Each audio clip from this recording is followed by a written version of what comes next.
जय श्री जगन्नाथ जय श्री लोकनाथ श्रीक्षेत्र गले श्री लोकनाथ को दर्शन कले ये लोकनाथ मंदिर आगे आपण मैंने देखिले आश्चर्य हे सब रूपार आज्ञा कान नाक आखि गोड़ पेट मुंड सब रूपार तैयारी होकर बिक्री होउथिबो। यार कारण है जो लोकर आज्ञा मुंड खराप पेट खराप हाथ गोड़ ए सब अंग प्रत्यंग कार कौन सब खराप होइछि रोगाक्रांत होइछि रोग होइछि दूरे थी सब लोक मैंने आज्ञा लोकनाथ को मानसिक करती प्रभु मो हाथ भल कर दियो मो मुंड रोग होइछि भल कर दियो मो पेट रोग होइछि भल कर दियो मो गोड़ रोग होइछि भल कर दियो प्रभु मु गले आपण रूपार हाथ गोड़ आखि कान नाक बेक मुंड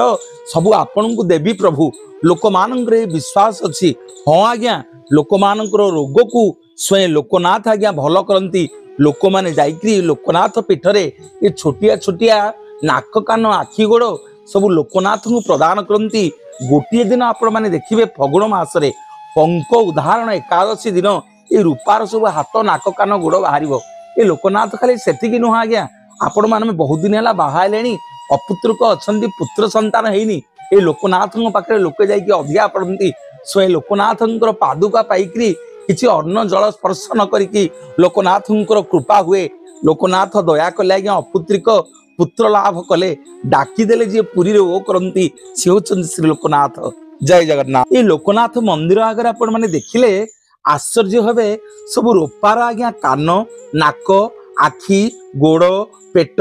मुंड सब रूपार तैयारी होकर बिक्री होउथिबो। यार कारण है जो लोकर आज्ञा मुंड खराप पेट खराप हाथ गोड़ ए सब अंग प्रत्यंग कार कौन सब खराप होइछि रोगाक्रांत होइछि रोग होइछि दूरे थी सब लोक मैंने आज्ञा लोकनाथ को मानसिक करती प्रभु मो हाथ भल कर दियो मो मुंड रोग होइछि भल कर दियो मो पेट रोग होइछि भल कर दियो मो गोड़ रोग होइछि भल कर दियो प्रभु मु गले आपण के रूपार हाथ गोड़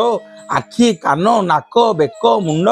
सबू आपण को देवी प्रभु लोक मान विश्वास अच्छी हाँ आज्ञा लोक मान रोग को स्वयं लोकनाथ आज्ञा भल करती लोक मैंने जाइक्री लोकनाथ पीठरे ये छोटिया छोटिया नाक कान आखि गोड़ सब लोकनाथ को प्रदान करती। गोटे दिन आपण मैंने देखिए फगुण मासरे पंक उदाहरण एकादशी दिन ये रूपार सब हाथ नाक कान गोड़ बाहर ये लोकनाथ खाली से नुह आज्ञा आपण मैंने बहुत दिन है बाहर